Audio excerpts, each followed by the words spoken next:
Today's video is Darth Maul from Solo, a Star Wars story. A couple videos ago when I was reviewing Qui-Gon Jinn, I mentioned that he was one of my most anticipated figures of the year. The only thing that held me back from saying he was my most anticipated figure of the year was this guy. So let's go take a look. Alright, so we're going to take a look at the box real quick, as this is not a normal release, it is another DX. The previous two DXs were Darth Maul from 16 and 17, one with a speeder bike and one without. The box on this one is actually different than most. It actually is a slip cover, which was a really nice effect. And the box has got a metallic finish on it. It is one of the nicest boxes I've seen from Hot Toys.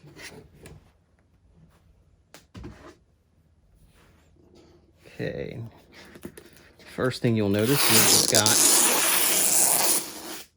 some really loud plastic covering.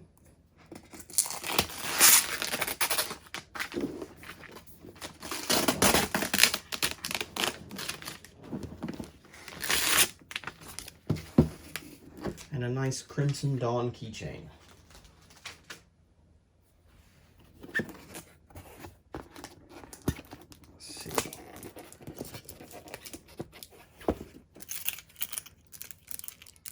Star Wars logo on the back.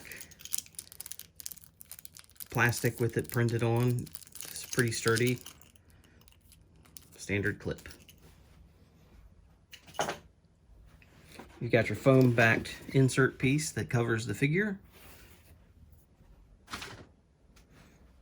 Then you can see the figure in another cardboard insert. And the figure and accessories.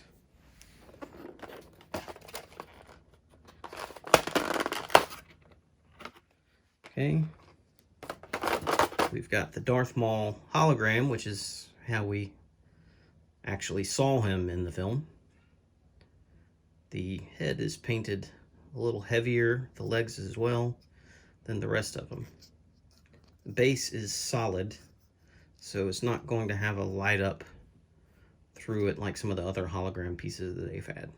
Now, why he came with a hologram of himself as an accessory, I'm not sure. I mean, other than who wouldn't want a hologram of themselves? So I have no idea.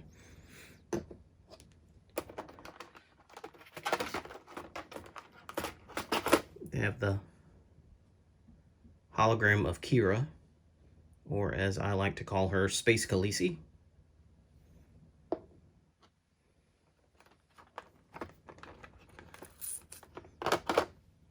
Maul's Crimson Dawn necklace. Regular lightsaber, and the light up version of the lightsaber.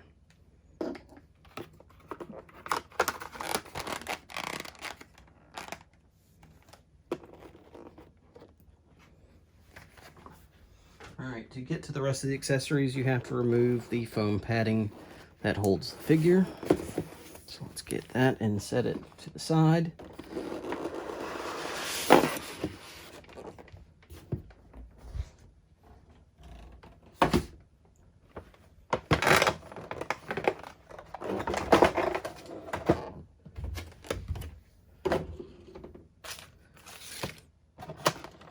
Have his lightsaber blades.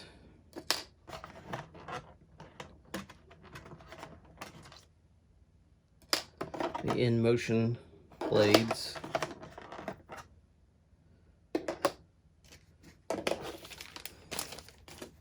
The action stand.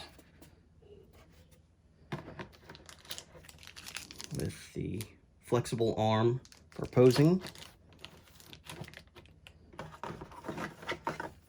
And the waist grabber.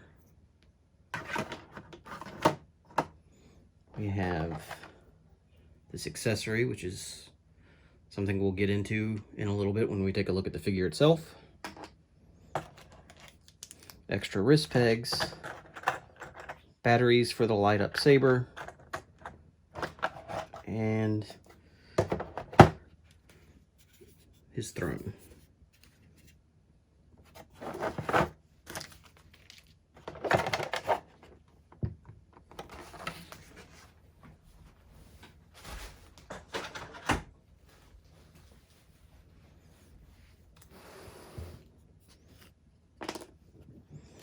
The hands appear to be identical to the DX16 and 17 Darth Maul hands. So there's nothing really new here. But this is what we all want to see, right?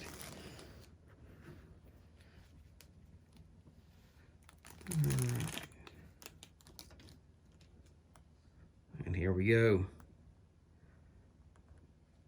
All right, let's get them set up and take a closer look.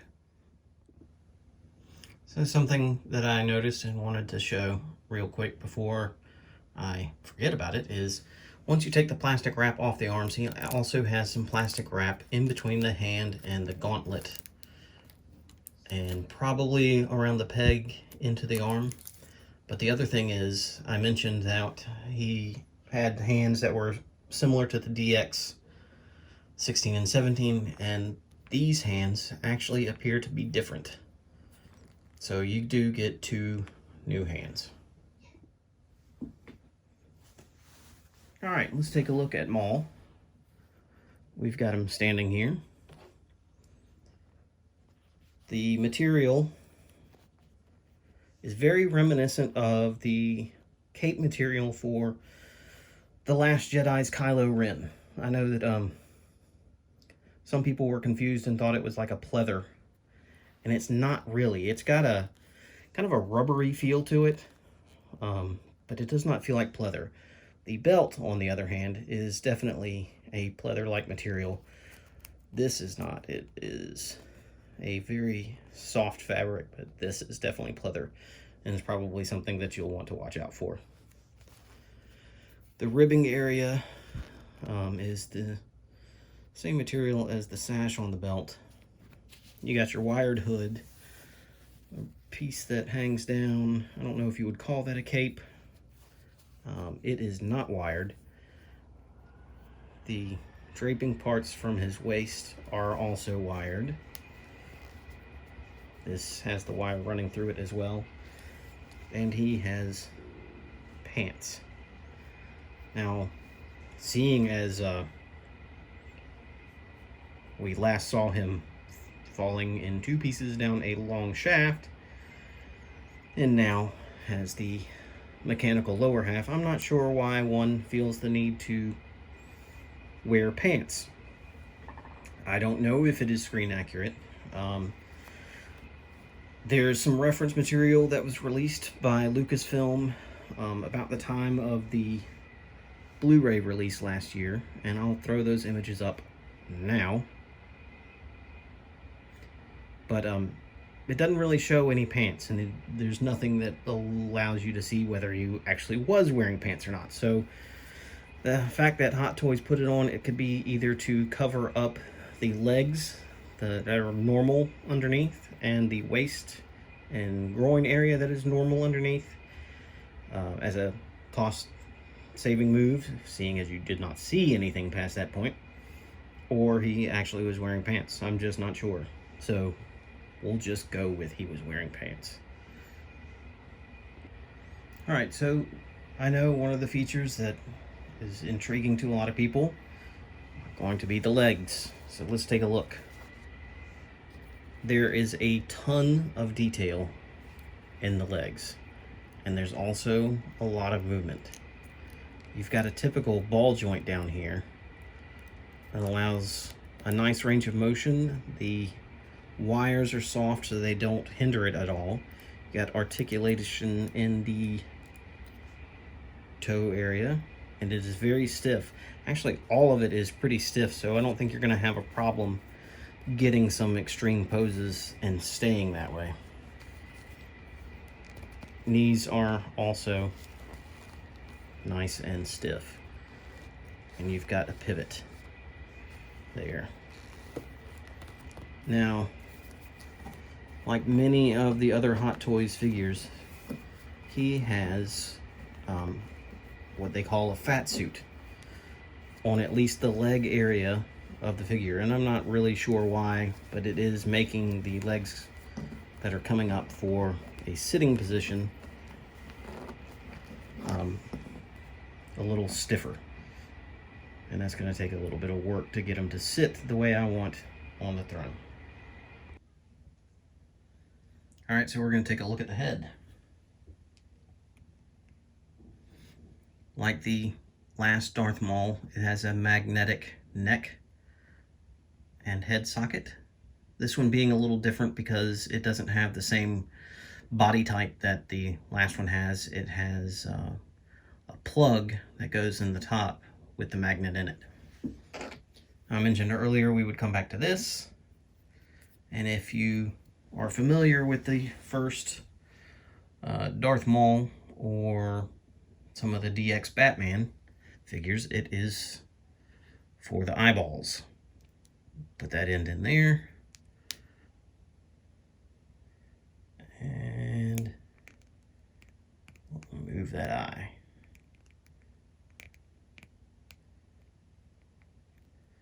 I love that Maul has the moving eyes because it gives a lot of expression to that figure. We've got him a little lopsided there.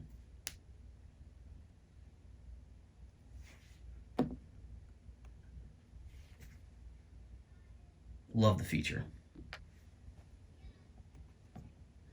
Okay, now the head does have a lot of texture to it, nice detailing. The tattoo pattern is sculpted into the face, which I know on the last release a lot of people complained about, and rightfully so, but this one is actually film accurate. Instead of painting Ray Park's face this time, they used silicone appliances,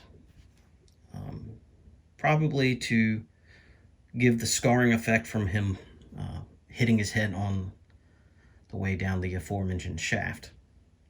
But all the tattoo pattern was sculpted into these appliances, so he actually did have this type of texture in the film. Alright, comparing it to the original Phantom Menace release, you can see that it has a lot more detail to it, and in my opinion it actually has a closer resemblance to Ray Park than this one does, even though, you know, it's got the appliances on his face. You can still see him in there, and having the teeth bared a little gives a bit more expression to the head than the solemn, I guess you could say, look on the other one. And of course the DX16/17 did come with a alternate head that had a wide open mouth look to him. I don't really use that one. I don't like it. This to me is more like Ray Park than that. A little bit more teeth baring would have been cool, but this one's great. I love it. For Solo, this one's perfect. Now, when we get the Clone Wars Maul next year, we'll go into the fact that they've reused this and would have been a good opportunity for a new head with the more snarling look to it. But this one's great. I love this head. I can't say it enough. It really looks like him. You will notice the difference in the horns. They are larger and more uniform than in the Phantom Menace. And that also is screen accurate to this Maul.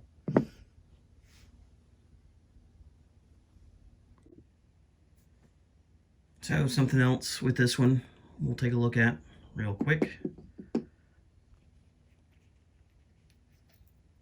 is the upper torso of the body. It is one piece and has the tattoo pattern on his chest. It's a flexible piece, so you've got some neck movement.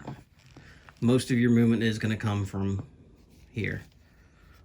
But a really nice touch that they do expand on with the upcoming Clone Wars version of Maul, because it only is the torso itself that's sculpted with like musculature. The arms are your typical Hot Toys arms, whereas the Clone Wars will have the sculpted arms with the tattoos going down them as well. This has your normal double jointed elbows and lots of articulation, range of motion in the shoulders and bicep area. Now, as I mentioned before, the upper section does not have the padded suit, so you are not hindered in any way with the arms. It is 100% just articulated figure with no padding getting in the way.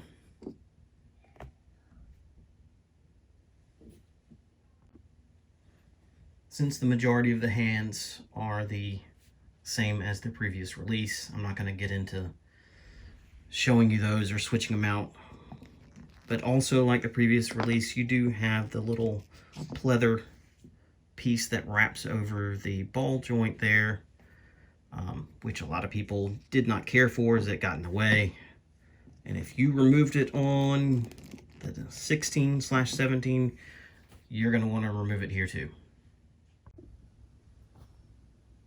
Alright, let's take a look at this new lightsaber. Now, this is based off of, I believe, the Rebels version of Darth Maul. And my understanding of the situation is that it was Sam Witwer's idea to go with this version of the saber based on the timeline. If you're not familiar with Sam Witwer, he voiced Maul in the Clone Wars and Rebels, and returned to do the role for Solo. Like most Hot Toys lightsabers, simply plug it in the top, and of course in the case of Darth Maul, in the bottom as well. And you do have the motion swinging effect blades too.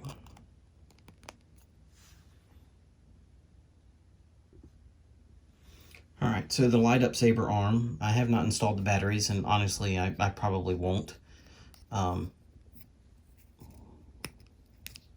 Like other Hot Toys figures, you've got the hidden switch. In this case, is hidden by the gauntlet, similar to the previous figure and Darth Vader. Put the batteries in here, you got your on-off switch right here. Turn it on, and close that back up. Of course, this switches out with the regular arm, and this goes into the bicep. You do have some movement in the wrist here, but you want to limit so that it does not snap the wires that are inside. All right, let's take a look at the pedestal.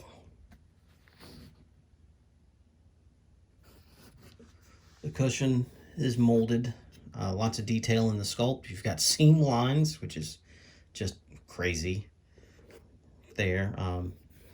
The texture of the fabric. And then the basic throne that he uses, I guess. Not as extravagant as Emperor Palpatine, but an accessory that I really love. I plan on posing him sitting on this exclusively. I love it. It's such a cool accessory. You do have some soft rubber on the feet to keep it from sliding all over the place. But it works great. I mean, it's a throne.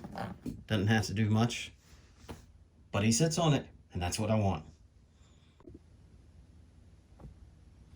And the final accessories, the hologram pieces. Kira, which I don't know how many of you have any of these hologram pieces, like the Anakin and Sidious that came with the deluxe Obi-Wan. but they're really good at capturing likenesses at a smaller scale. Can definitely see it in there. And then Maul.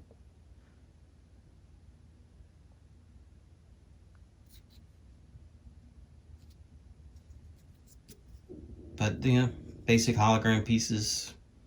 Again, this one will not be able to put on any pedestal to light up. Kira, on the other hand, if you put her on the deluxe Obi-Wan, looks like she would light up.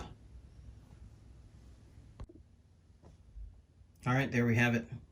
Darth Maul from Solo, A Star Wars Story. Excellent figure. Was very excited about it. Did not disappoint in the slightest bit. Excellent piece. And can't wait to take some photographs of him, get him in some cool poses, and then sit him right back on his throne. Put him in the display case. Alright. Thanks for watching. Leave some comments if you like, and please hit that subscribe button. Have a good one.